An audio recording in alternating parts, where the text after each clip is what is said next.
Victor smiled, kissing her lips with all his love and passion, and so began their long night, each of them expressing their feelings to the other in silence. Only their bodies were speaking. Hello, and welcome back. I hope you enjoyed the previous parts of the story. If you haven't watched them yet, make sure to check them out first, so you can fully understand what's coming next. And don't forget to subscribe to the channel, so you won't miss the upcoming parts. Now, let's dive into the darkness. The next morning, Joanna woke up peacefully, smiling to herself as she recalled what had happened between her and Ricardo the day before. How she'd turned the tables on him, leaving that fool Carla to mock her. Yes, it was simply a wonderful day. Joanna got up, went to the bathroom to shower, and then came out wearing a short white dress that reached just above the knee, with long sleeves. She left her hair down. As she went downstairs, Joanna immediately found the maid standing in front of her,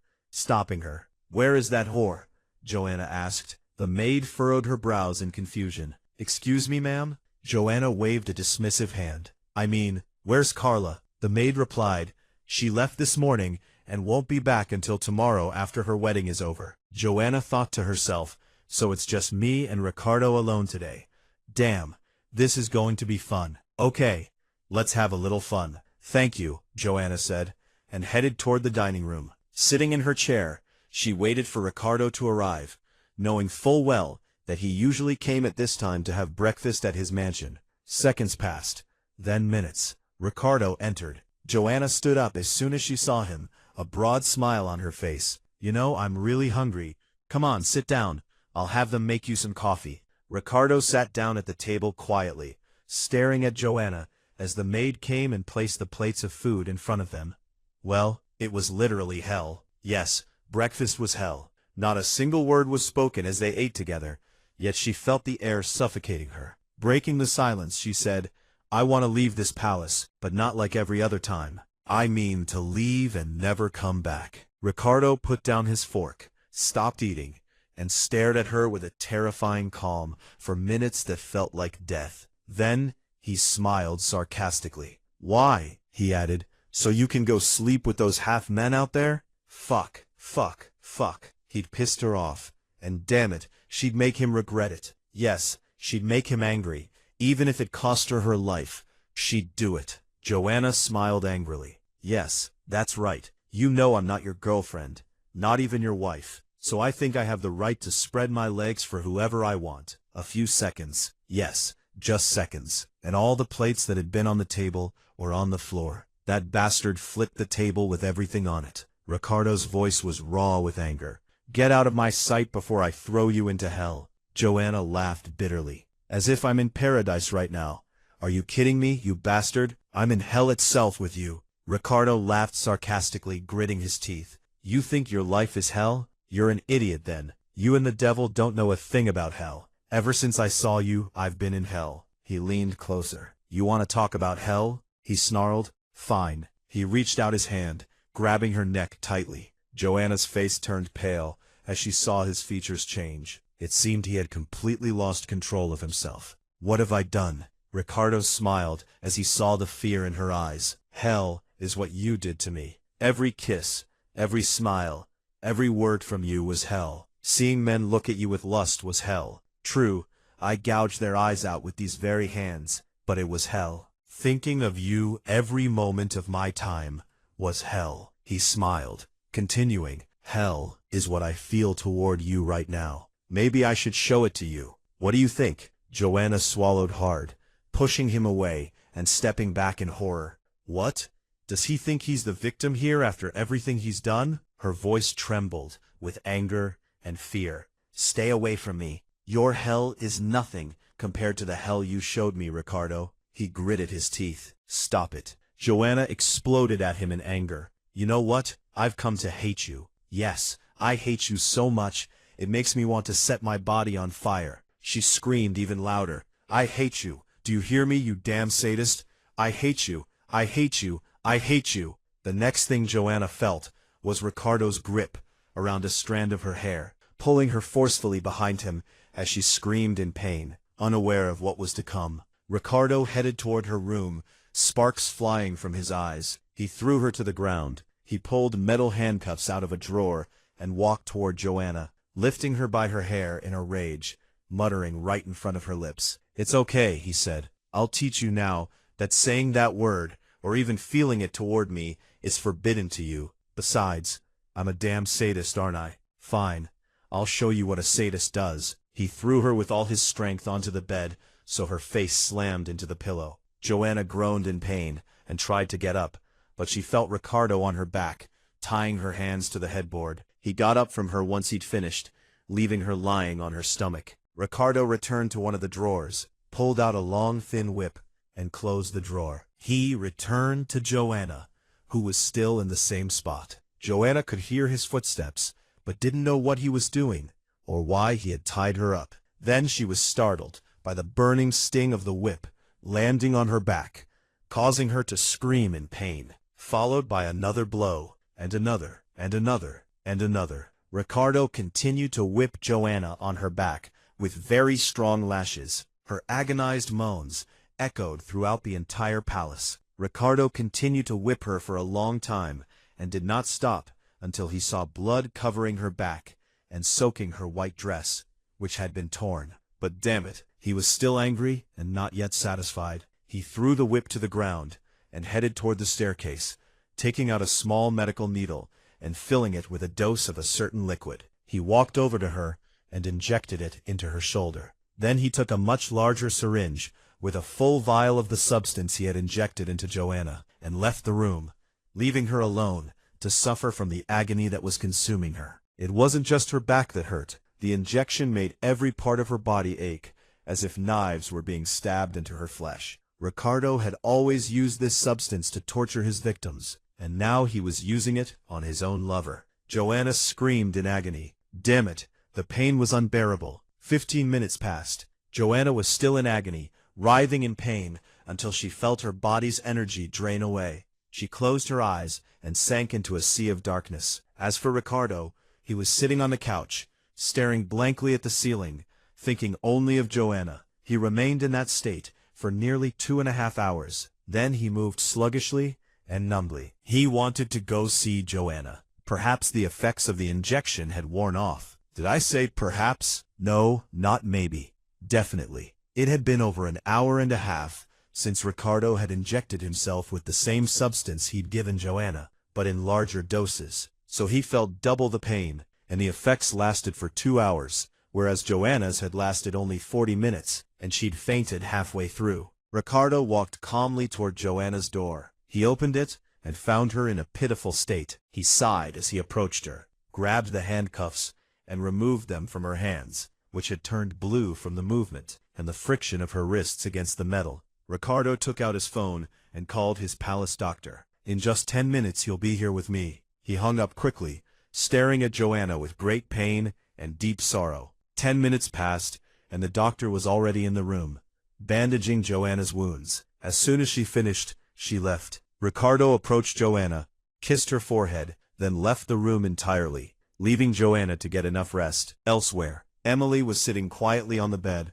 wearing a short black skirt and a pink shirt, waiting for Victor to arrive. She wished she hadn't. When Victor came in, he stared at her angrily and said, "The guards told me you went out today. How could you do that without my knowledge?" Emily's eyes widened in horror and shock. She knew full well she hadn't gone out. But how? Emily's voice trembled with fear. "No, Victor, I swear I didn't. Please believe me," Victor replied coldly. "Anyone who disobeys my orders is punished. Isn't that right?" Tears streamed down Emily's face as she spoke, filled with fear and sadness. She was afraid of his punishment, and sad for herself, for she had never gone out. She would be punished for something she didn't do. "Please, Victor," Emily cried, "have mercy on me. I didn't do anything. Please don't punish me." Victor's voice was flat. "It's too late for that, my dear." He grabbed her arm, dragging her out of the room and then out of the palace, increasing Emily's terror. He put her in the car and got in himself, driving quickly to an unknown destination while she didn't stop crying and trembling with fear the whole way. Victor stopped in front of an uninhabited mountain house, though it was very modern in construction. He got out of the car with Emily, who was trembling with fear in his arms, to the point that she sat on the ground, unable to walk from her terror. Victor picked her up in his arms and carried her inside. Emily buried her head in his chest as she tried to escape from him. Victor smiled calmly at her reaction and continued walking into the house. He climbed a few steps, kicked open the door to one of the rooms, and stepped inside. Standing in the middle of the room, Victor set Emily down, though she was still clinging to him in terror, her eyes so full of tears that she could barely see through them. Victor calmly wiped her eyes. "Turn around." Emily let out a series of choked sobs as she turned, presenting her back to Victor, then gasped in shock and bewilderment as she stared at the madness before her. Emily saw the walls covered with her photos, from when she was a baby just a few months old up until now, and there was another photo of her, taken when she was 16, hanging all by itself on the entire wall, from ceiling to floor. Emily's voice was barely a whisper. "What is this?" Victor said quietly. "These are my memories of my love for you, my dear. Ever since you were born, I've loved you, and my love for you has grown inside me as you've grown. Every moment, every second." Emily kept staring silently at the wall in front of her. She knew Victor loved her, but she didn't know to what extent, and it seemed he had moved beyond the stage of infatuation and obsession long ago. Victor approached Emily, placing his hands around her waist, and pulled her out of the room and into the one next door. Emily stared at the scene in utter shock, unable to utter a single word. She saw the cake, candles, and colorful balloons filling the room, along with many, many gifts. The only thing that snapped her out of her shock was Victor's voice, whispering close to her ear, "Happy birthday, my dearest Emily." Emily turned toward him, stammering, "But, Victor." Victor smiled charmingly. "I lied to you. I'm not angry or anything like that. I just wanted to surprise you for your birthday." Emily closed her eyes in exhaustion. Just seconds ago, she had nearly fainted from sheer fear. She added helplessly, "You scared me, Victor." Victor kissed her cheek gently. "I'm sorry, my princess." Emily rested her head on his chest, exhausted. "Okay." Victor picked her up in his arms and sat her down in front of the cake. "Come on, sweetheart. Blow out the candles." Emily blew out the candles with a small smile, cut the cake to feed Victor a piece, and ate some herself. For Emily, this was so sweet that it filled her heart with happiness. As time passed, Victor and Emily had spent a very beautiful and peaceful time together. After they finished their little party, he carried her to another room with a large bed. He laid Emily down on the bed and climbed in beside her, whispering in her ear. "Just relax, sweetheart," Victor said softly, "and let yourself go.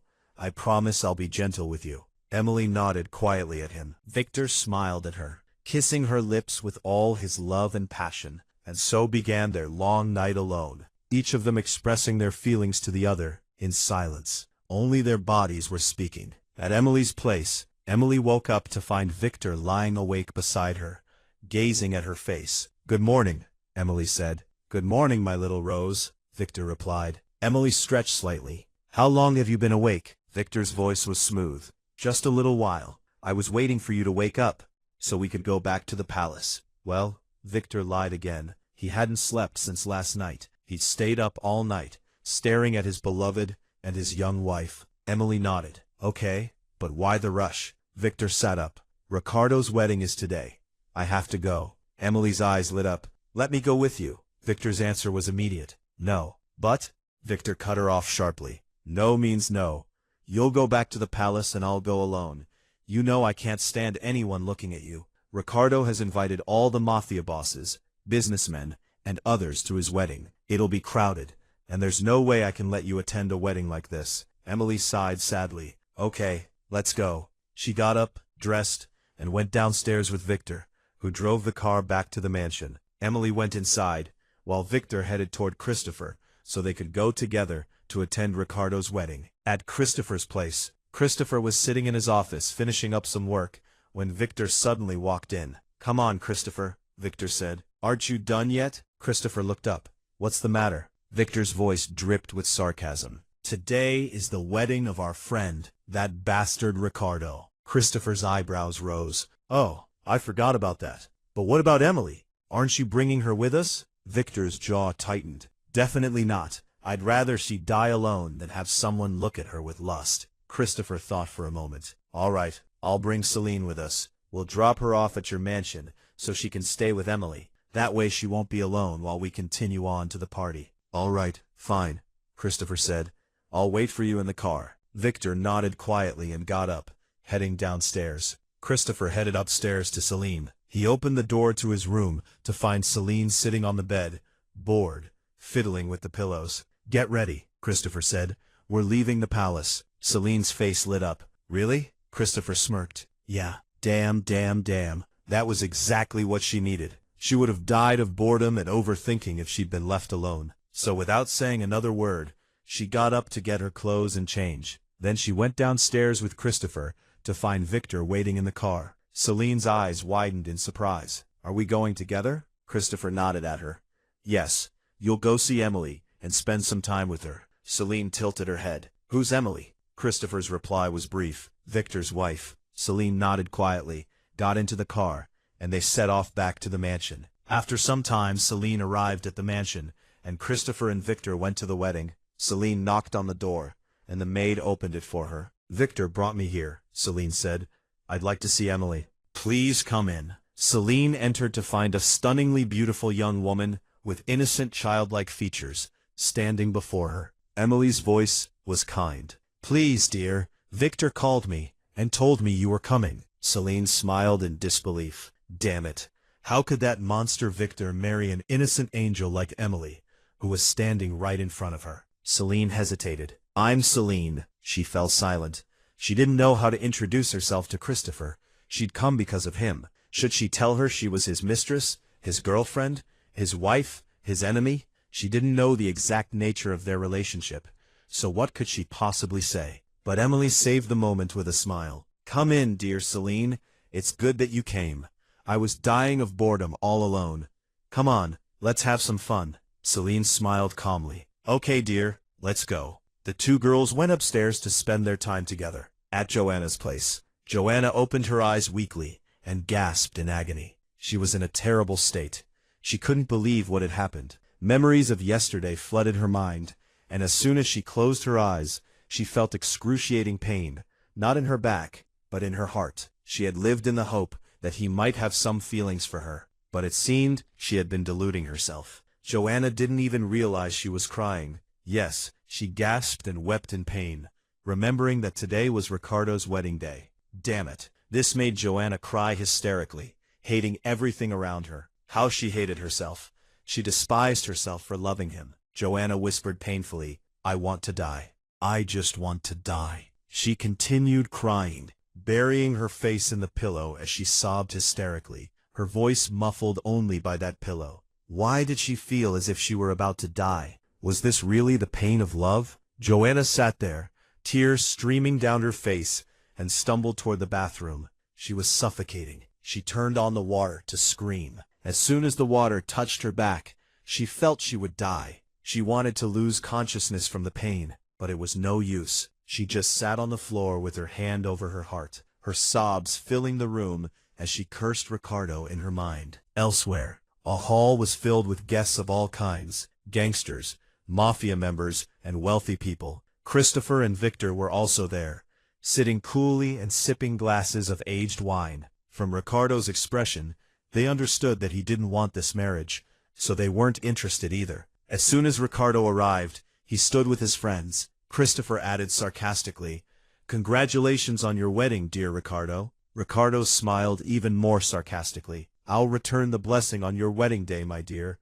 Don't worry." Victor laughed quietly at their sarcasm, knowing that Christopher would do something to annoy Ricardo, just as Ricardo had always done to him. And it seems, my dears, that what is happening is the calm before the storm. Silence reigned over the place, along with the soft music. Everyone turned toward the massive entrance to the hall as the music changed, announcing the bride's arrival. Carla entered the ballroom, stealing everyone's hearts with her beauty, and by everyone, I mean everyone in the ballroom except our three devils, whose hearts were reserved only for their beloved. She was wearing a breathtaking royal wedding gown. Everyone was dazzled by her beauty, and Carla smiled a smile that lit up her face as she saw her future husband waiting for her at the altar. She finally had him. He was hers. Christopher and Victor both turned to stand beside Ricardo at the altar. Ricardo smiled nonchalantly as he gazed at Carla. Carla reached Ricardo, who took her hand, as they stood before the priest who was about to marry them. It was as if Ricardo just wanted to get it over with. Carla looked at Ricardo, only to find his features lifeless, devoid of any expression. She gave him a weak smile, to which Ricardo responded with a stiff nod, addressing the priest. "What the hell are you waiting for?" he said. "Just get it over with." The priest swallowed hard. Silence fell over the hall as he began reciting the wedding vows. Carla was nearly floating with joy as she listened to the priest's words. Victor smiled sarcastically, averting his gaze from them to stand quietly, then was startled by what he saw. Someone entered the hall and winked at Christopher, pointing with his eyes toward the hall door. Christopher turned toward the door and whispered, "Damn, this is going to be so much fun." Ricardo turned to his friends in surprise, seeing them staring behind him with sarcastic smiles. The whispers of the guests rose in the hall. Ricardo cursed under his breath, turning angrily. His eyes widened. The blood froze in his veins. Standing before him, Joanna stood tall and proud. For a moment, Ricardo forgot how to breathe. Joanna stood at the entrance, in her regal black gown, her face enchanting hearts with its beauty. Damn that whore. She'd been beaten to death just a day ago, and now she looked as seductive as hell, as if nothing had happened. Ricardo swallowed hard, his teeth clenched in rage. Joanna smiled slyly as she saw Ricardo's shock and anger in front of her. She wasn't going to leave it at that. She had to come. After all, he was and still is the love of her heart and the inhabitant of her soul. So she had to attend his wedding. Joanna walked toward him, seeing the terror in his eyes, and stood right in front of them. "My sincere congratulations to you," she said. Carla's voice was sharp with shock. "I heard from the servants that you were whipped. How can you walk like this?" Joanna's smile didn't waver. "Ooh, with great difficulty, believe me." She looked into Ricardo's cold eyes. "I would never miss the wedding of the love of my life." Ricardo smiled slyly. Then Victor's voice reached them, addressing Joanna. "You look hot as hell, my dear." Joanna turned to him. "Thank you, my dear Victor, but no girl compares to the beauty of my dear Carla." She took Victor's hand. Victor smiled gently, helping her stand at the altar beside the bride and groom. Silence reigned in the hall. Joanna tilted her head. "What's the matter? Let's start the wedding. Come on, continue." Carla wanted to speak, but Ricardo grabbed her hand firmly, pulling her to his side and redirecting her attention to the priest. "Continue," Ricardo said. "Continue." The priest continued reciting the vows, while Joanna continued to stare at them calmly and impassively. Christopher whispered to Victor, "This is my chance to annoy Ricardo." Victor whispered back, "Are you serious about that?" Christopher's voice was dry. "Yes, the taste of his damn coffee still haunts me in my nightmares." Victor laughed quietly, then fell silent, watching what was happening. Christopher whispered in Joanna's ear, "I didn't think you were this cunning, my dear Joanna." Joanna smiled. "Good that you found out." She had almost completed her vows. Only a little remained. Meanwhile, Joanna clenched her teeth in pain, trying to keep her expression impassive. The pain in her back was so severe, her legs could barely support her. Christopher noticed this and put his arm around her waist, partly to help Joanna stay on her feet and partly to provoke Ricardo. Christopher had killed 2 birds with 1 stone. He knew he was the only person Ricardo would never speak against, no matter what he did. They were more than brothers. But madness is madness, and Ricardo's love for Joanna was madness itself. Ricardo's eyes flashed when he caught sight of Christopher's hand. He cursed under his breath, his soul burning. His body was ablaze with rage, so much so that he didn't even notice when the priest asked him, "Mr. Ricardo, do you accept Ms. Carla as your wife, to love and cherish her until the end of your life?" Joanna swallowed hard as she watched Ricardo glare at her with burning, furious eyes. Then she smiled defiantly at him and addressed Christopher, making sure Ricardo could hear her. "One day I will get married in this hall," she said, "and I will ask you to give me away to my husband. Do you agree?" Ricardo smiled a terrifying smile. Christopher laughed.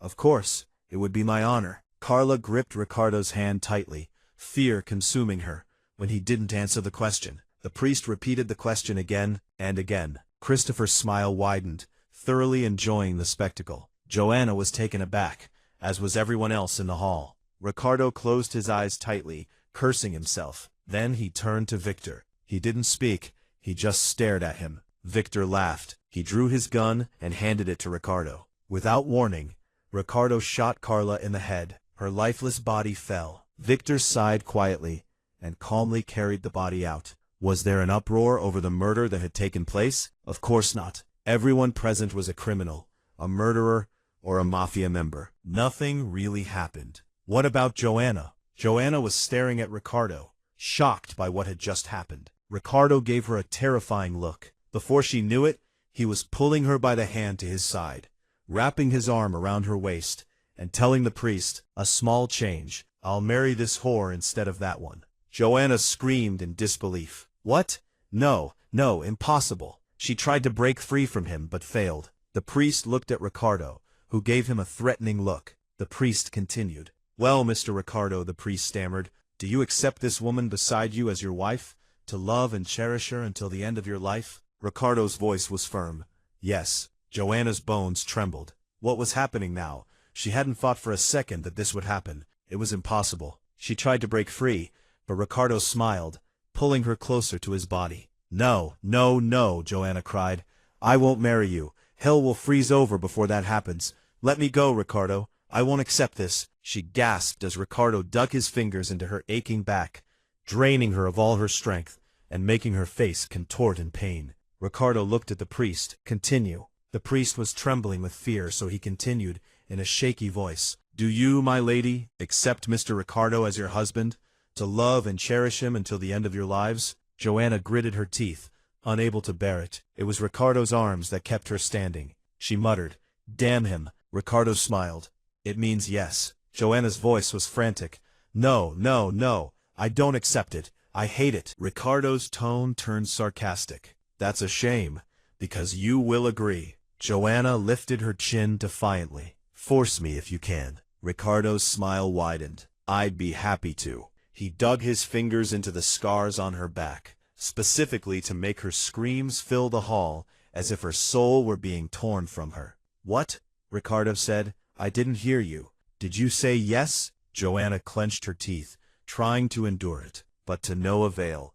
The pain was so excruciating that her mouth spoke on its own, screaming, "Yes." Ricardo smiled slyly, looking at the priest. "See?" She said yes. The priest trembled. "Very well," he stammered. "I now pronounce you husband and wife. You may now kiss the bride." Ricardo looked at Joanna with dark eyes and a devilish smile. "I've been dying to do this." He pressed his lips against hers, kissing her so passionately that her feet no longer touched the ground, as if his life depended on it. She felt the warmth leaving her body from his kiss. She couldn't breathe. She placed both hands on his neck, trying to scratch him to make him let her go, but to no avail. Her breath was cut off as she felt her lips tearing. She surrendered to losing consciousness, but he pulled away, leaving her gasping for air. Ricardo smiled with intense desire. "Now you are mine." Joanna swallowed hard, staring at him in fear. Ricardo's voice dropped.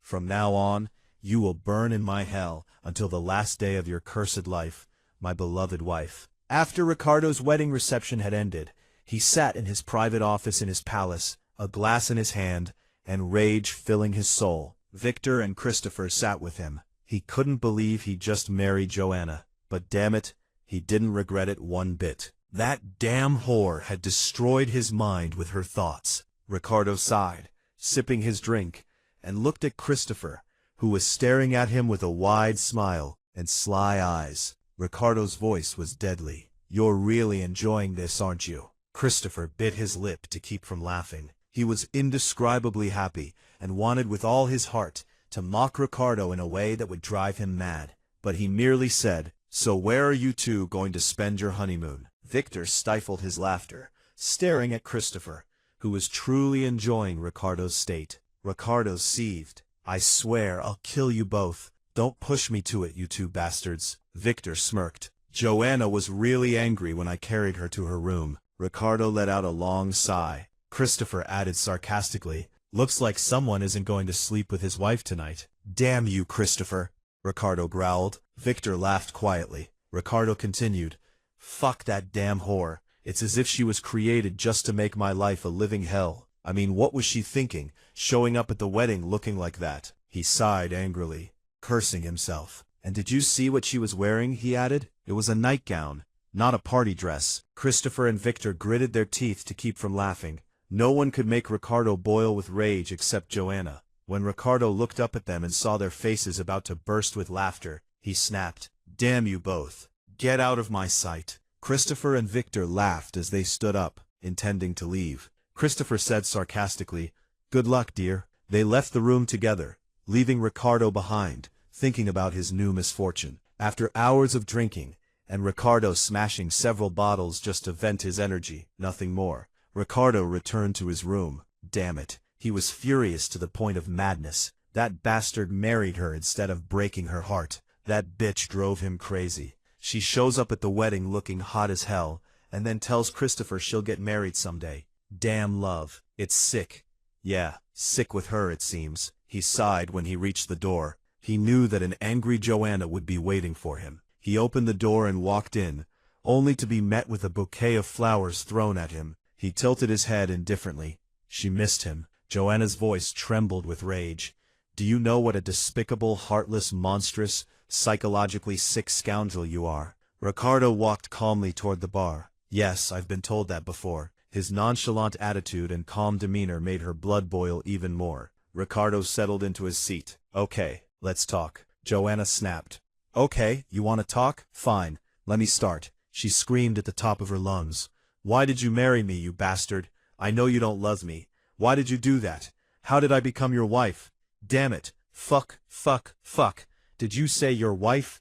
Do you want to drive me crazy, you bastard? One day you were whipping me like an animal, and the next day I became your wife." Ricardo watched her with delight. He truly loved the sight of her losing her mind. She deserved it for what she'd done. So enough. She'd received her full punishment now, just as she should. His voice turned terrifying. "Let me make this clear to you. You are now my wife. I can do whatever I want with you, whenever I want. You are now mine, whether you like it or not. So be an obedient girl, so you don't face my fits of rage. The marks from yesterday on your body haven't healed yet, so I don't think you want any more. Do you?" Joanna looked into his eyes, to find complete darkness there. Damn it, damn it. Those terrifying stares were striking fear into her very bones. She knew. No, she was certain that he would carry out his threat if she disobeyed him, and she truly couldn't. She had no energy left since yesterday. She didn't even know how she was still standing in front of him, so she simply remained silent, staring at the floor in front of her. Ricardo poured himself a glass of liquor and drank it calmly while staring at her. She kept staring at the floor the whole time. Damn, how much he wanted to fuck her. "What are you looking at?"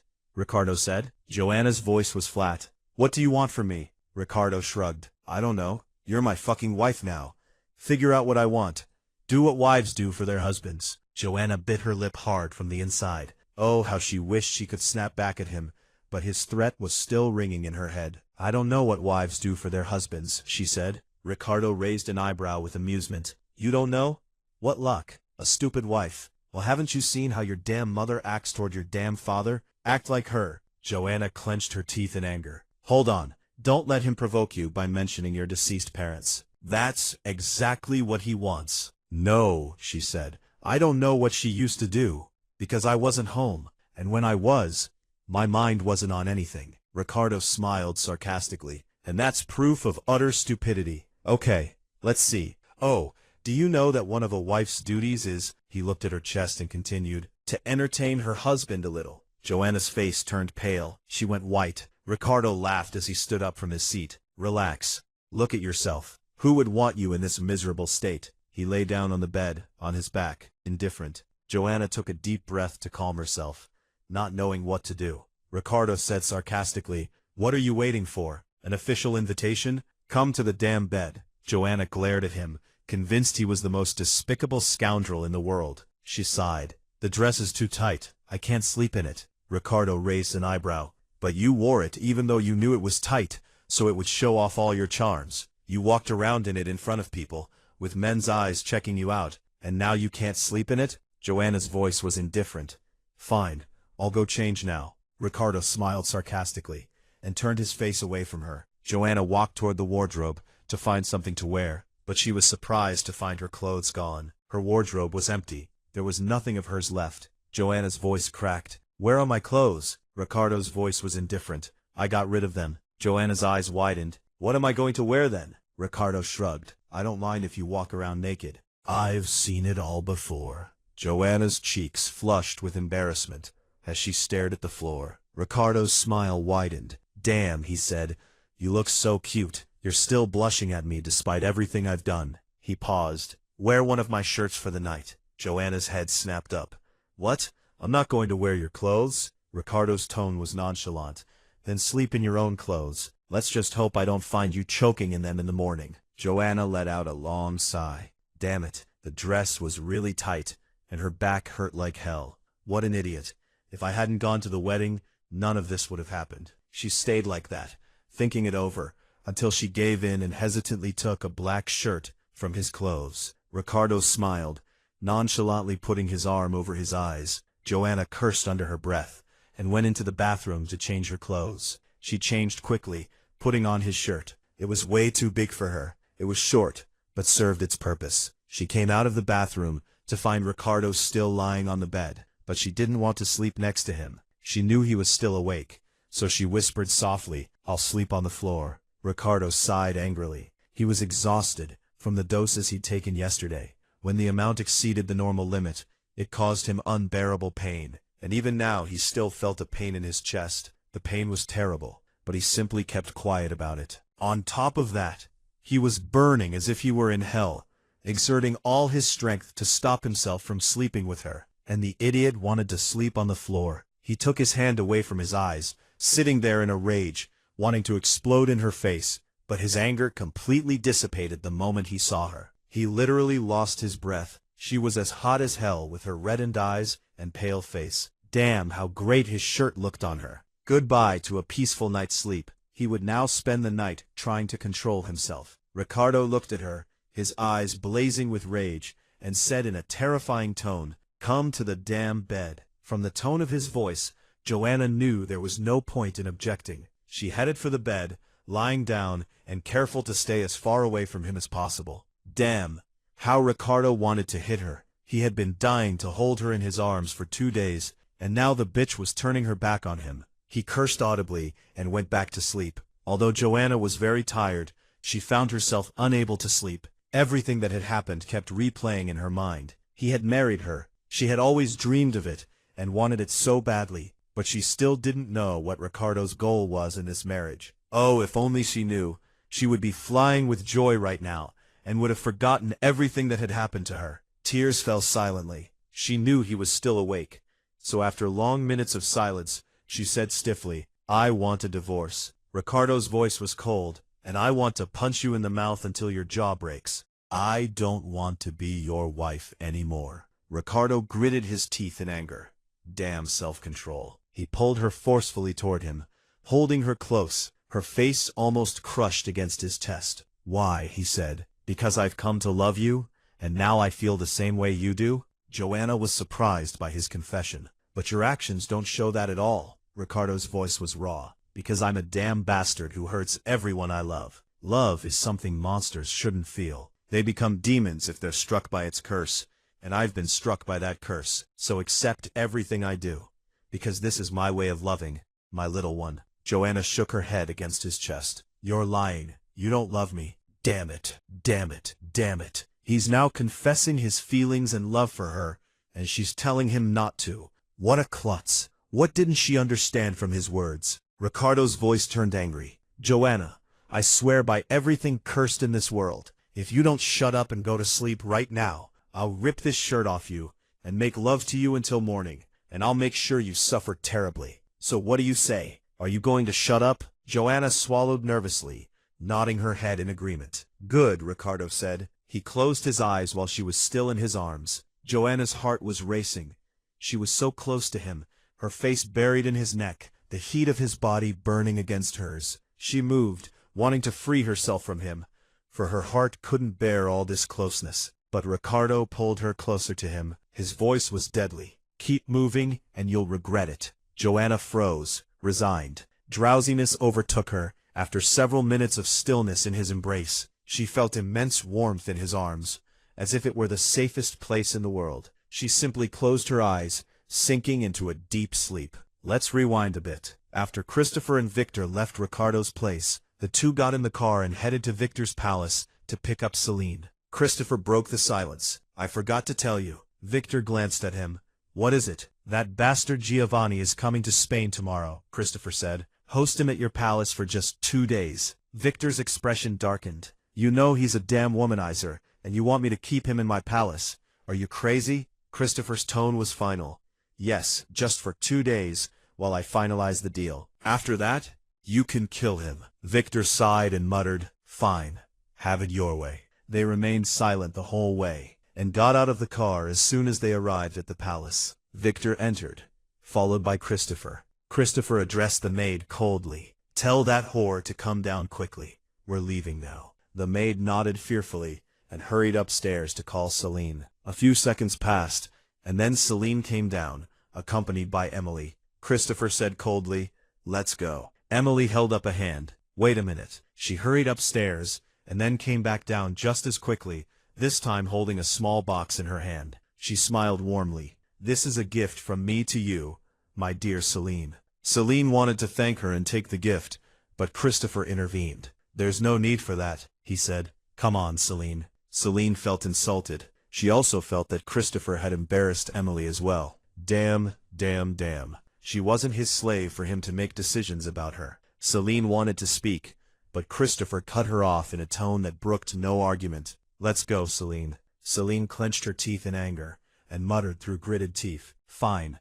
Let's go. Celine and Christopher got out to get in the car, and returned to the mansion. Celine seethed with rage, silently vowing revenge on Christopher. As soon as they arrived at the mansion, Celine rushed inside, heading straight for the room, and leaving Christopher behind. Christopher smiled with bitter sarcasm. It seemed a battle was waiting inside. He just hoped that battle wouldn't end with her dead at his hands. Christopher entered the palace with calm steps, heading to his room, where the source of his madness lay. He opened the door and entered to find Celine standing in the middle of the room, staring at him with eyes full of hatred and malice. A sarcastic smile spread across Christopher's face as he stared back at her. Yes, Christopher remained there, staring at the bane of his existence, thoroughly enjoying her rage. Damn it, he loved her to the point of hatred. He never understood that. How could someone love someone and hate them at the same time? He smiled to himself. He would show her her place now. He would show her that she was his, and he had the right to do whatever he wanted with her. Celine's voice trembled with rage. You scoundrel! Do you see me as your slave to make decisions for me? Who are you to control my life? Huh?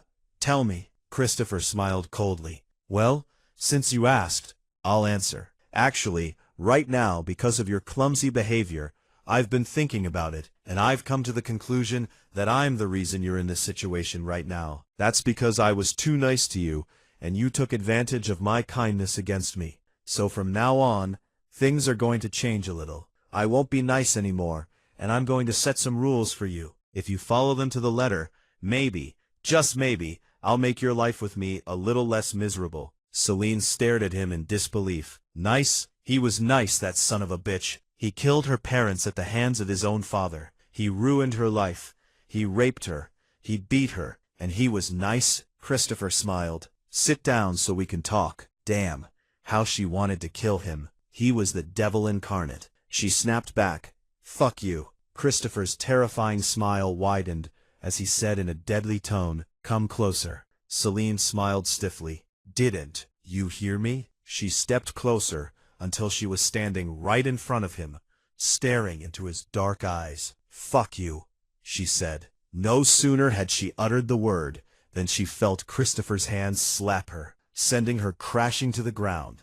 Her hand pressed against her cheek. The bastard had hit her. Celine looked at him to find his terrifying features taking over his face. He grabbed her by the hair, pulling her up forcefully. She groaned in intense pain as he brought his face close to hers. Say that again, he said. His gaze was terrifying. All her anger and hatred vanished, replaced by a great fear, the kind that makes your bones tremble. Celine swallowed hard, trying to regain her strength. She moved her lips to speak, and received another slap with the back of his hand. Only his hand gripping her hair kept her from falling. The pain was excruciating. She looked at him silently. Christopher continued, "Rule number 1, you must never disobey my orders." Celine's eyes reddened with rage.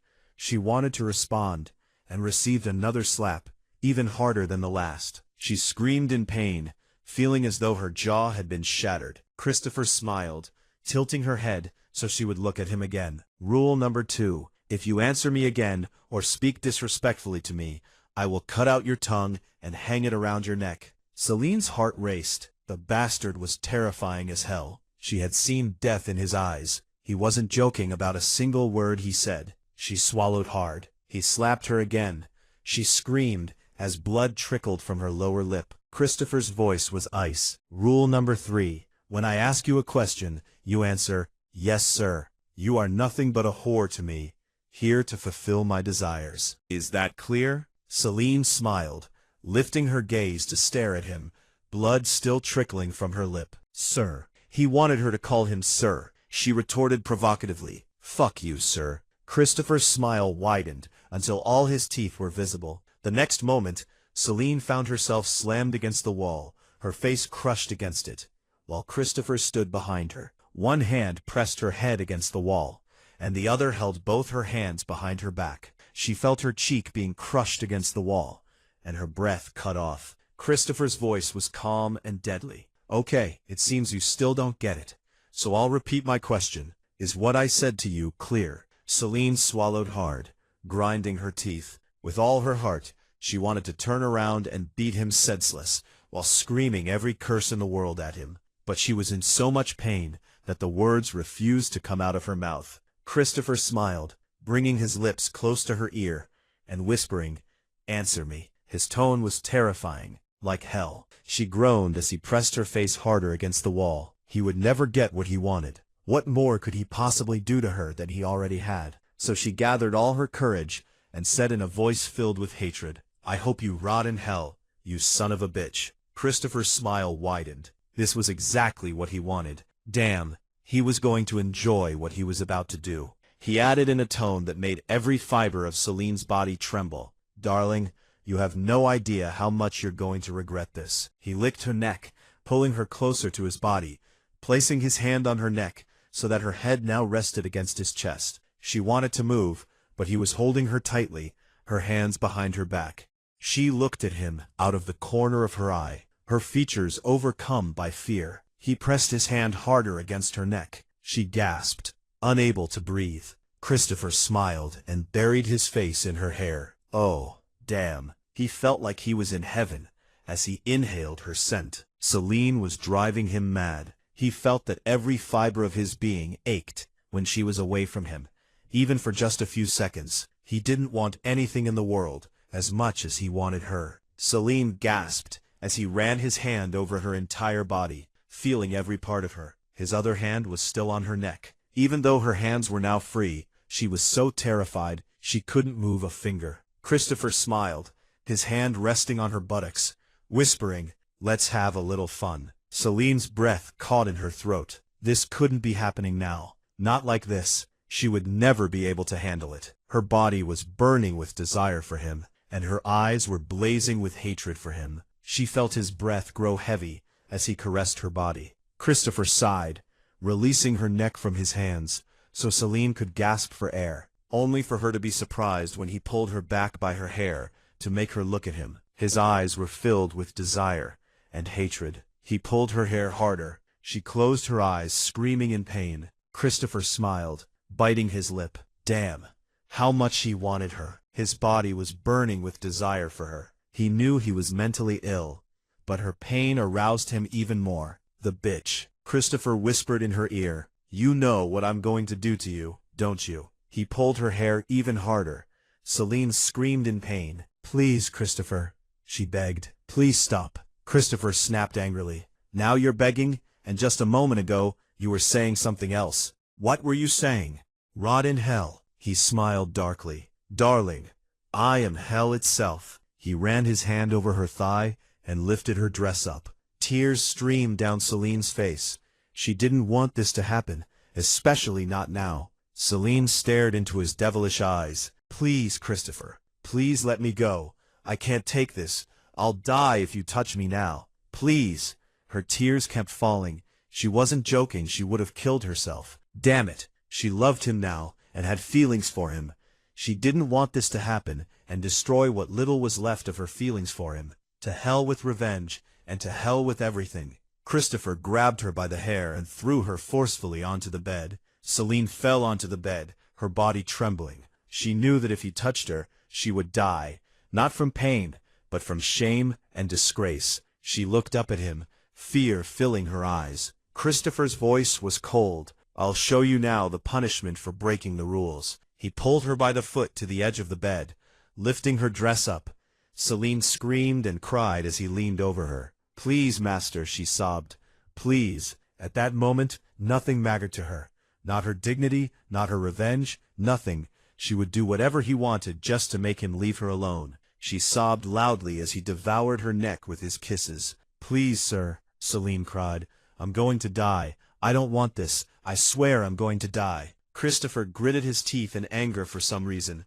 He was certain that if he took her now, she would truly die. She was screaming and begging at the top of her lungs. He wanted her from the depths of his soul, and wouldn't have cared about her screams, but the thought that she didn't want him, and would rather die than be with him, drove him mad. He pulled his head away from her neck, looking at her face, and her eyes swollen from crying. Celine's voice was barely a whisper. Please, sir, I have a part of my soul left, a small part I've kept for myself. If you take it now, I'll be soulless. Please. She closed her eyes in resignation. As for Christopher, his heart ached terribly to see her like this. She was the love of his life, and his curse at the same time. He cursed under his breath, and smiled sarcastically. Beg me again, he added. Show me just how low you've sunk. Celine gasped, crying, Please, sir, please have mercy on me. Her soul was screaming in agony, and he saw it in her eyes. He kept staring at her like that for a long time, then laughed as he stood up from her. Celine quickly covered herself. Christopher's voice was cold. See? No matter what you do, you'll obey my orders in the end. Anyway, I have no desire to have you right now. Celine closed her eyes in despair. But it didn't matter what he said. The important thing was that she had escaped him this time. Christopher asked, And now, will my orders be carried out from now on? Celine nodded. Yes. Christopher's tone sharpened. Yes, what? Celine swallowed. Yes, sir. Christopher nodded. Good. Now go to sleep. I have some work to finish. Celine whispered. Yes. She closed her eyes immediately as Christopher turned and left, leaving Celine to suffer from the wounds of her heart. The next morning, Ricardo opened his eyes wide and sat up. Another nightmare. Damn it, he hadn't slept a wink last night. He glanced quickly to his side to find her sleeping peacefully beside him. He ran his fingers through his hair, smiling. Damn, she's so beautiful, he sighed, lying back down beside her as he gazed at her. She was the most beautiful thing he'd ever seen. If he could keep watching her like this forever, he wouldn't mind at all. Damn it, he was madly in love with her. His love for her was beginning to run through his veins. He brought his lips close to her forehead, kissing her gently. He found himself waking up in a panic several times last night, just to make sure she was beside him, and that she had indeed become his wife. Damn it, this girl would be the cause of his death one day. Ricardo quickly closed his eyes as soon as she opened hers. Joanna woke up to find herself sleeping on Ricardo's chest. She quickly pulled away, her eyes wide open. Had she spent the night in his arms? She got up and went into the bathroom. Ricardo opened his eyes, telling himself, enough of what happened. I'll forget everything. She's become my wife, and that's that. Let's start over. Seconds passed, then minutes. Then Joanna came out of the bathroom to find Ricardo sitting there, staring at her with a charming smile. Come closer, Ricardo said. Joanna stepped toward him to stand right in front of him. Ricardo's smile widened as he lifted her, wrapping her legs around his waist and seating her in his lap. He adored her, and that was that. To hell with everything else. Joanna looked into his eyes with confusion and fear, then replied hesitantly, "What is it, Ricardo?" Ricardo's voice was innocent. "What? Don't I have the right to sit with my sweetheart?" Joanna's cheeks flushed, as she remembered Ricardo's confession of love to her yesterday, and today he was calling her sweetheart. Damn it, was she dreaming now? Joanna stammered shyly, What do you mean?" Ricardo smiled. "I love you, my little one." Joanna's eyes widened in shock. "You mean you—" Ricardo interrupted her, breathing slowly. "I mean, you're mine, until your very last breath in this life, and even in death you'll remain mine. You, and only you, my love." Joanna just stared at him, not knowing what to do or think. Before she knew it, she pressed her lips against his, kissing him. Ricardo smiled as he kissed her back, laying her down on the bed beneath him. His gentle kiss turned into a violent one. After breaking away from her, Ricardo said, "Forget everything that happened, and let's start over. Just look at me, my love." Finally, Joanna's dream had come true. She was now his wife and his lover. That was all she had ever dreamed of, and now she was in his arms. A tear fell from Joanna's eye as she turned the tables, putting Ricardo on the bottom and herself on top. Ricardo smiled slyly as he kissed her, cutting her off as his hands roamed her back. He whispered, "Does it hurt, Joanna?" Joanna's voice was soft. "Not as much as my heart hurt when I saw you with Carla at the wedding." Ricardo's jaw tightened.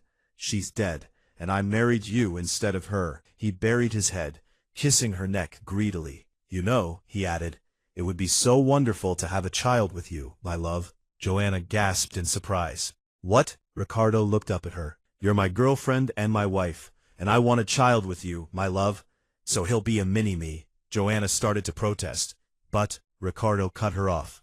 "No buts, just get used to the idea.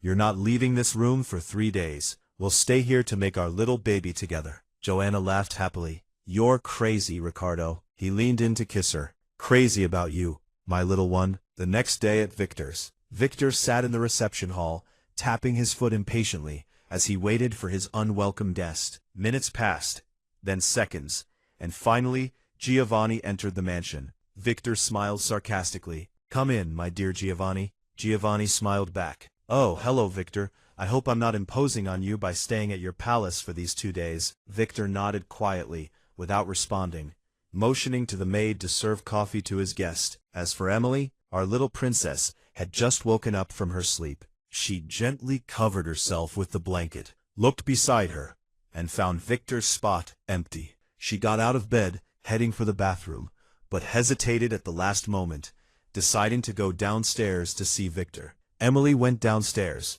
searching for Victor with her eyes. There she was, half asleep, entering the reception hall, to find him sitting there with all his might. And next to him sat another man, whose features and gaze were anything but comforting. Emily felt shocked. She hadn't expected anyone to be with Victor at that moment, so she stood frozen in her tracks. As for Victor, he felt his blood boil. By the creator of hell, what brought her here now? No, and what's worse, she was wearing night clothes that revealed all her charms. She was wearing nothing but very short shorts that showed off her shapely legs, along with a short, off-the-shoulder blouse, her hair falling loosely behind her, making her look even more attractive and childlike. Victor cursed inwardly as he watched Giovanni stare at her, specifically at her cherry-red lips. No, and what's worse, Giovanni was a damn womanizer.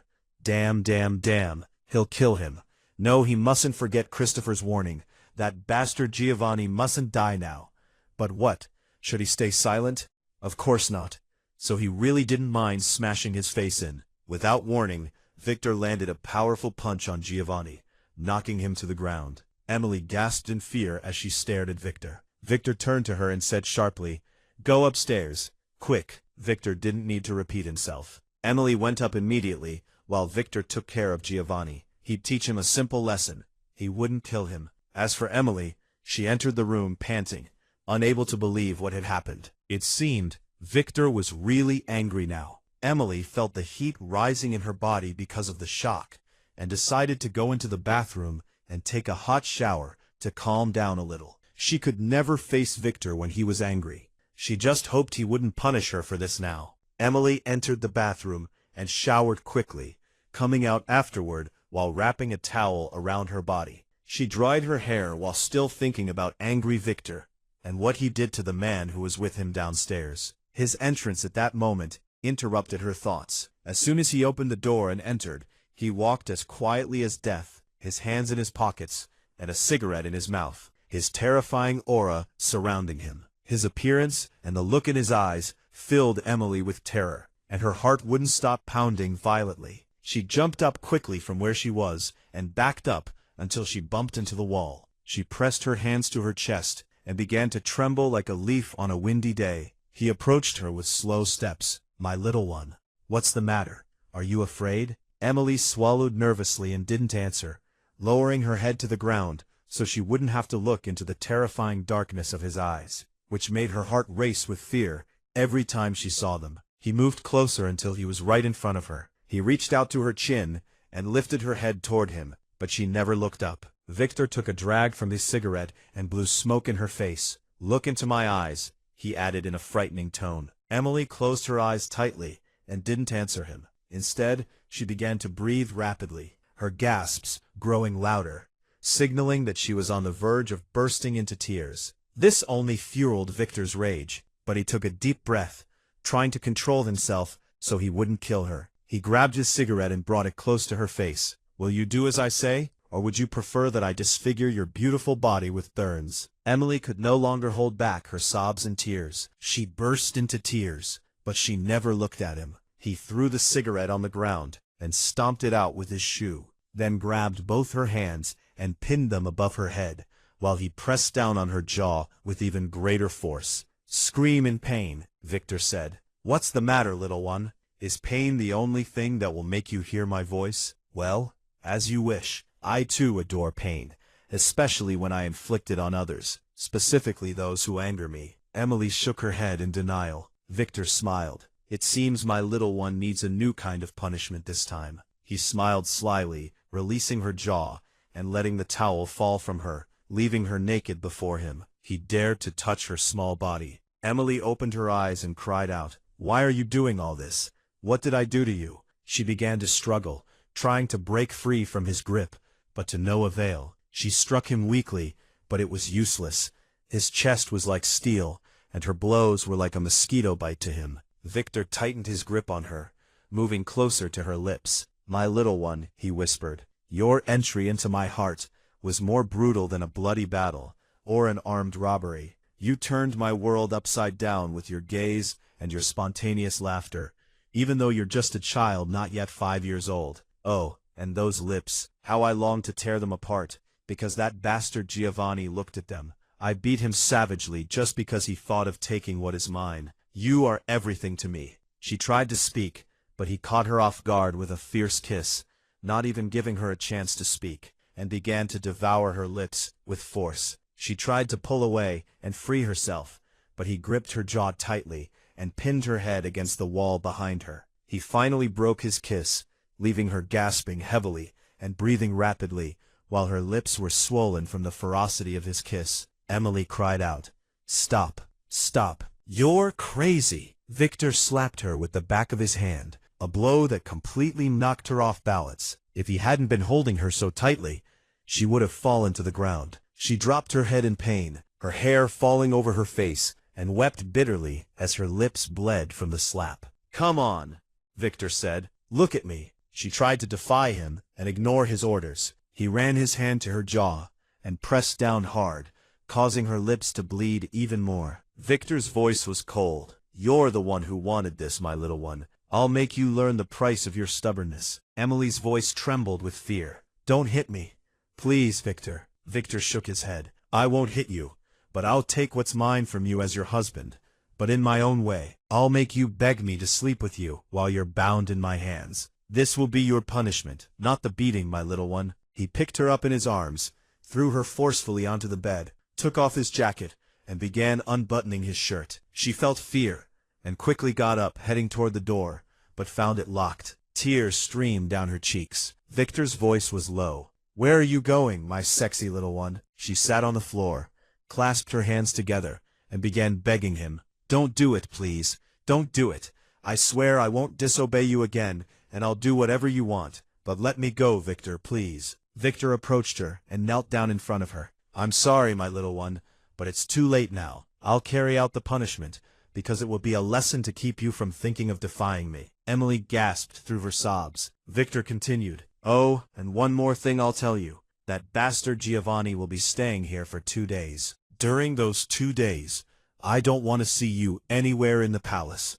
You'll stay in your room, and believe me, my dear, if I see you outside your room, or find out that that bastard Giovanni has even caught a glimpse of you, your punishment will be severe. He picked Emily up in his arms, threw her onto the bed, and mounted her, beginning to unleash his sadism on her, while Emily moaned in pain and fear and begged for mercy. But no one can overcome Victor's rage, not even himself. Anger is his only enemy, and it always defeats him. He knows he'll surely regret it afterward, but by then, regret is useless. The next morning, Emily woke up exhausted and completely drained. Victor had worked wonders on her body the night before, and made her say such terrible things that she was ashamed to even remember them. She looked around to find Victor's spot empty. She sighed in despair, then closed her eyes in exhaustion. Her body was still truly worn out. After Victor left, Giovanni was getting dressed, ready to leave. He had finished the deal he had, but he wouldn't do so before dropping a bomb on Victor. The bastard had completely disfigured his face just because he looked at his wife. So he called one of the maids and gave her a lot of money to call Emily and take a picture of them standing together. The maid agreed to his request and went upstairs to call Emily. The maid knocked on the door and entered to find Emily sitting with her eyes closed in exhaustion. Miss Emily, the maid said. Emily opened her eyes. What is it, dear? The maid kept her expression neutral. Mr. Victor requests to see you in the west wing of the palace. Emily looked at her with surprise and fear. What could Victor want at this hour? And why the west wing? She hesitated, afraid that Victor had summoned her to punish her again. All right, Emily said. I'm coming. The maid hurried out of the room. Emily got up and headed to the bathroom to wash her face, hoping it would ease her tension. Then she walked out with heavy steps, heading toward the west wing. As soon as Emily reached the west wing, she was surprised to find Giovanni standing before her, bare-chested. His facial features were frightening, and the marks from the beating were very clear on him. Emily didn't know what to do. She had imagined she would find Victor, but no, it was this man. Giovanni smiled slyly. Hello there, little one. Emily's body jolted with fear, as if she had just realized she was now standing alone with a man who had seemed intended to do something terrible. Without warning, she stepped back and ran with all her might, leaving the place and heading toward her room to slam the door shut behind her and lock it as well. Fear had taken over her entire body, and tears streamed down her face. Giovanni smiled slyly, and then sent the photos to Victor, claiming he'd had a relationship with his little girl, all to get back at Victor and make him regret daring to hit him. Elsewhere, Victor was finishing up some backlogged work. He lit a cigar, leaning back in his chair with his eyes closed in exhaustion, taking a brief rest before continuing his work. His rest was interrupted by the sound of his phone, announcing the arrival of a message. Victor fidgeted in his place to grab his phone and open it. Looking at the content of the message, the veins in his neck bulged with rage. Victor didn't even realize he was smashing everything on his desk. Then he quickly got up, put on his jacket, and left the place as fast as he could, heading back to the palace. When Victor arrived at the palace, he went inside and looked for Giovanni, but couldn't find him. Realizing he had left before Victor arrived, Victor sat quietly in his chair, the cigar never leaving his mouth, while the flames of his rage continued to rage inside him. Several minutes passed, and Victor remained motionless. Why? Simply put, he was thinking of a unique way to kill that rat, Giovanni. Victor thought about not doing it himself, but leaving it to Ricardo. That bastard had bizarre torture methods that were completely out of the question. But he remembered that Ricardo was now with Joanna, spending wild nights with her, leaving everything up to him and Christopher. Oh, right, Christopher. No less evil than Ricardo.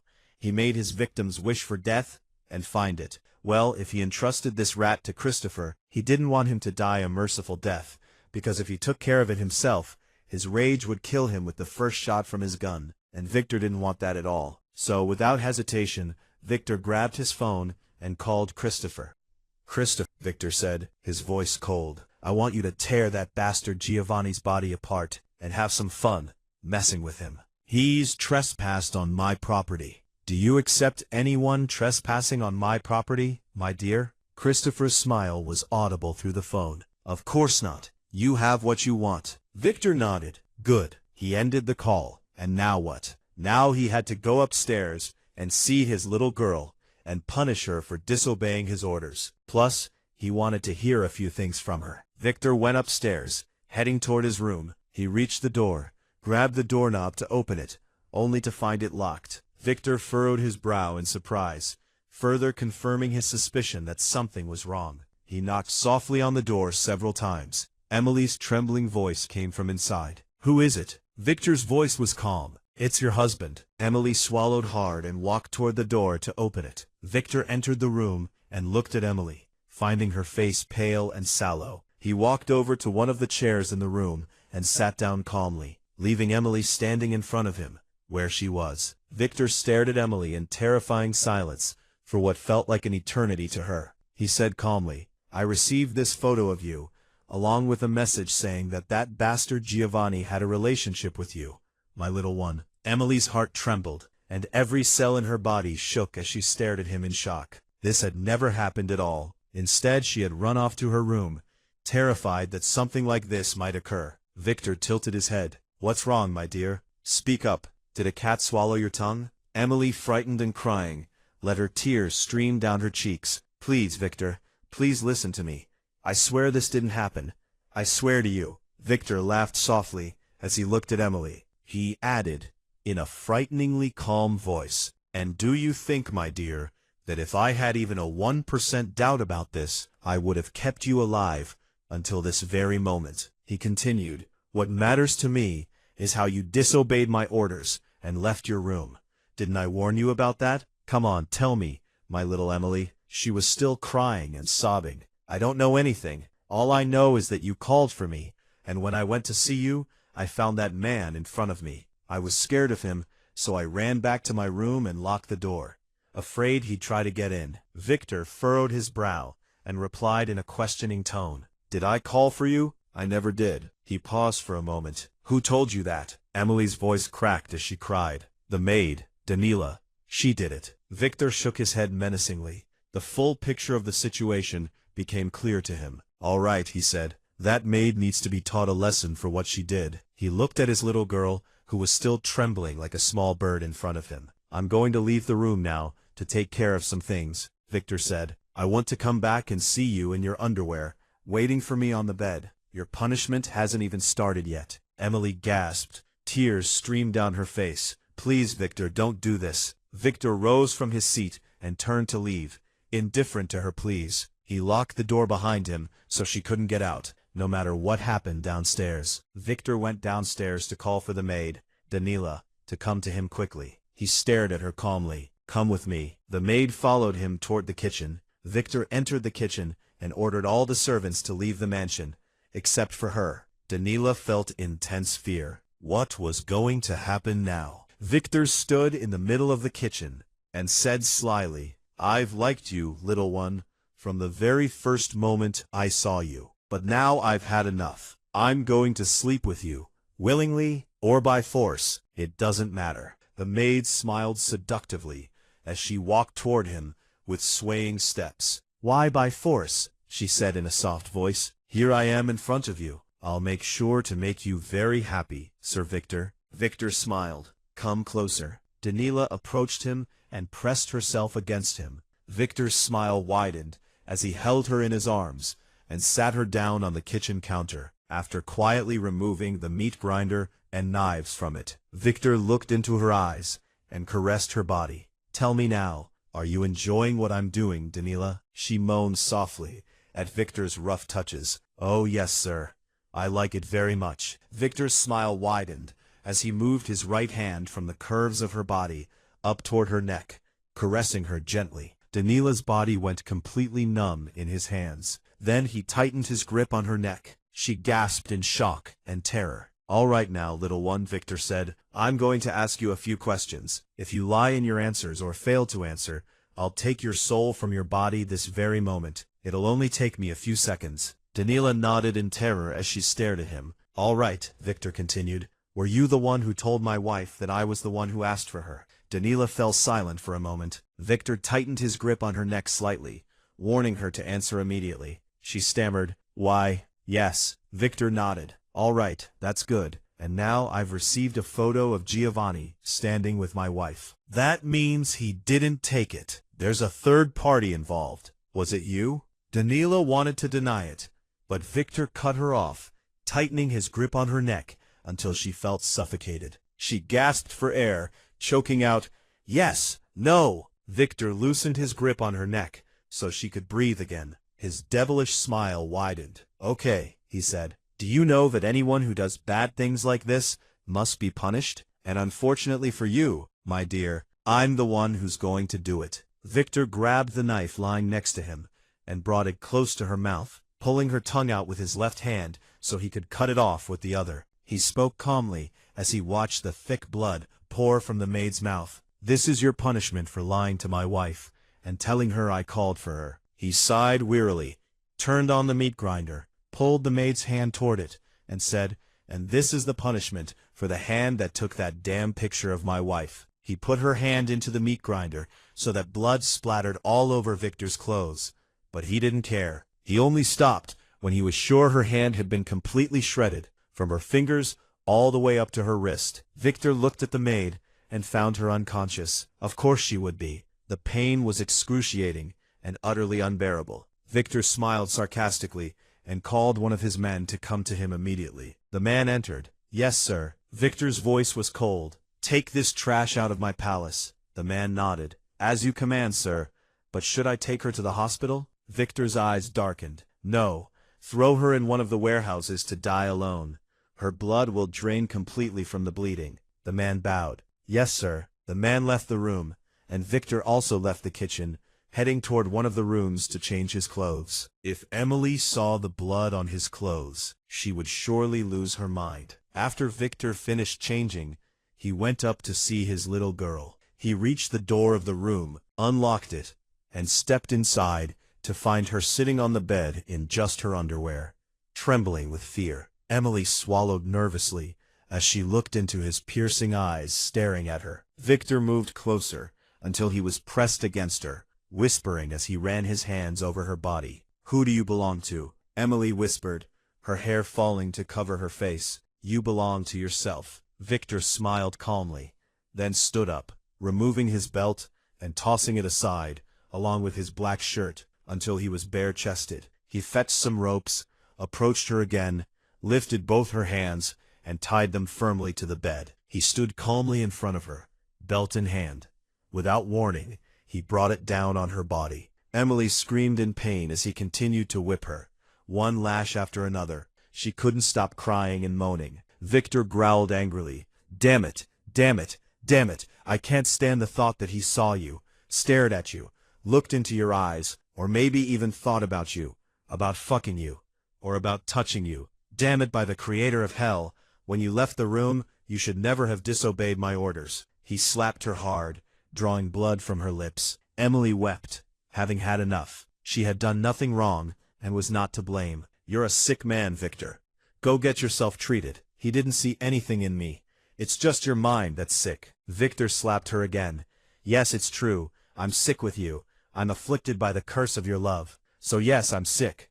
And as they say, there's no shame in being sick. Is there, my dear?" Emily's voice trembled. "What are you going to do, Victor?" "You'll see, my little one." 2 days later, Ricardo was staring at Joanna with a sly smile. How could he not? He had spent the past 2 days making love to her, and especially last night. He had woken her up, time and again, just to make love to her, time and again. Ricardo found that his hands were unable to stay away from her. There was no woman in the world capable of making him feel the way he felt with her. He stood by the bed, watching her sleep. He knew she was very tired, so he would let her sleep a little before waking her again, just to take her one more time. He had ordered breakfast for her. He walked over to the table to fill his glass with wine and take a single sip. Joanna slowly opened her eyes to see him standing at the dining table with his back to her. She smiled. "What are you doing, Ricardo?" she said. Ricardo turned, a sly smile on his lips. "Making breakfast for my wife." Joanna sat up, laughing, and sat on the bed, gazing at him dreamily. He was the most handsome man she had ever seen in her life, and he was her husband. She put her hand over her mouth, laughing, when he brought her a glass of juice. "Here," Ricardo said, "drink this." Joanna took the glass. "Thank you." She took a sip, and added admiringly, "It's delicious, but I have to go take a shower now." She got up from the bed, but Ricardo pulled her back by the hand, pulling her onto the bed where his body was now on top of hers. She gasped, looking at him in surprise. "Hurry up," Ricardo said. "Your husband needs you now." Joanna smiled. "You're a very demanding husband, do you know that?" Ricardo's smile widened as he muttered, "Damn me." He wanted to kiss her, but his phone rang with a call waiting for him to answer. Ricardo closed his eyes in anger, while Joanna laughed. Ricardo grabbed his phone and answered. "What's up, Victor?" Victor's voice came through the line. "Stop messing around, you jerk, and come over so we can finish the rest of the work." Ricardo cursed under his breath, muttering, "Fine, I'm coming." He hung up the phone and looked at Joanna. Joanna smiled. It's time for the husband to go to work and leave his wife to rest a little. Ricardo raised an eyebrow. "You're enjoying this, aren't you?" Joanna laughed and replied cheerfully, "More than you can imagine." Ricardo laughed and kissed her forehead. "Eat your food well. I have to go now." Joanna nodded. "Okay." Ricardo left, heading to work. But first he had to see someone to take with him. At Christopher's. Christopher sat quietly in one of his private headquarters, looking coldly at the corpses scattered around him. His mind was elsewhere, fixed on the curse of his life, his first and last love, Celine. The curse made everything worse every time, and only deepened the complexity between them. Christopher was deep in thought when Ricardo's entrance interrupted him. Christopher smiled sarcastically. "Oh, sleeping beauty," he said. "What woke you up, my dear?" Ricardo retorted angrily, "Damn you, Christopher." Christopher replied smoothly, "It's not like I'm the one who hasn't left his bedroom with his wife this whole time." Ricardo rolled his eyes wearily. "Okay, have we finished your work?" Christopher nodded. "Yes." Ricardo gestured toward the door. "Let's go see Victor then. That bastard called me today." Christopher stood. "All right, let's go." They left the place, heading toward their destination. At Victor's mansion, Emily sat alone in the room, her spirit exhausted, and her body, as usual, unable to defend itself. She asked herself, why is she so helpless? No, worse yet, she is at the mercy of a tyrant like Victor. She closed her eyes tightly, feeling her breath quicken as she thought of Victor. She had spent 2 whole days in the same place, bound by ropes, with blood frozen on her wrists, and her skin and body covered in the marks of his beatings. Her voice was hoarse from begging him so much to stop. Thankfully, this morning, he had untied her and sent a doctor to treat her. He gave her some medicine that made her feel better, and the pain in her body subsided with the medicine's effect. But her heart still ached like hell. Emily thought and thought, but found no way to escape Victor other than to kill herself and end it all. But what if she did? Would Victor allow her to do that? Of course not. Even if she tried, Victor would save her against her will. So what was the solution? She had no choice but to kill herself, and Victor along with her. He wanted her to be his and with him forever, until death parted them. And now she was going to grant his wish. Even in death, he would die with her. But wait, could she bear the thought of his death? And at whose hands? Her own? No. Impossible. She couldn't. So what? Emily thought and thought, until she finally came up with a solution that satisfied her and resolved the whole matter. She got out of bed, left the room, and headed toward the basement below. She headed toward Victor's poison cabinet. He used these poisons to torture and kill his victims. Emily opened the cabinet and looked at the vials, reading the instructions for each one and the effects they would have on the human body, until she finally chose a bottle of potent poison that causes excruciating pain, rendering the person unable to move, and then kills them slowly. Why this poison specifically? Simply because Emily was certain of Victor's strength. The poison wouldn't kill him as it would her. It would only hurt him, and cause him pain to the point of preventing him from moving, thereby stopping him and hindering him from saving her, even if he wanted to. Emily quickly took the vial to hide it in her bosom, so it wouldn't look like she was carrying or hiding anything, then hurried up to her room, afraid someone might see her. Emily entered the room and sighed with relief. No one had noticed her. She walked over to the table to grab the apple juice pitcher and stared at it for a moment. Then she opened the bottle of poison and poured the entire contents into the pitcher, stirring it so the poison mixed completely with the juice. Okay, now all that's left is for her and Victor to drink it. Emily knew Victor was in his office, so she grabbed her phone and called him. Victor answered. "What's up, Emily?" Emily's voice trembled. "Victor, please come to me now. I need you. Please." Victor paused. "Okay, I'm coming." Emily hung up the phone and sat on the bed, thinking about what she would tell him when he arrived. Victor entered the room to find Emily sitting on the bed, staring at him. He said calmly, "What's the matter, sweetheart? Are you in pain? Do you need anything?" Emily shook her head no. "I just wanted to apologize to you." Victor's brow furrowed. "An apology?" Emily nodded. "Yes, for disobeying your orders. I promise it won't happen again." Victor's voice was calm. "It's okay, sweetheart. You've had your punishment, and that's the end of it." Emily's eyes searched his face. "Does that mean you're not mad at me anymore?" Victor shook his head. "No, I'm not mad." Emily smiled brightly. "Thank you." She got out of bed and headed toward the bar to grab 2 empty glasses. She sat down at the table where the apple juice pitcher was and poured juice into both glasses. Holding them in her hands, she walked over to Victor. Emily said calmly, "Okay then, let's drink the juice to celebrate." Victor held his glass in his hand, staring into Emily's eyes. "Has something changed? Your behavior is unexpected." Emily sipped her juice. "Yes, a change. I've given in now." Victor drank half of what was in his glass. "Okay, Emily, I have to leave now to finish my work. I'll come back to you this evening so we can talk." Emily drank all the juice in her glass, saying with a sad smile, "Okay, that's fine, but finish your glass and go. It's not good to leave it like that.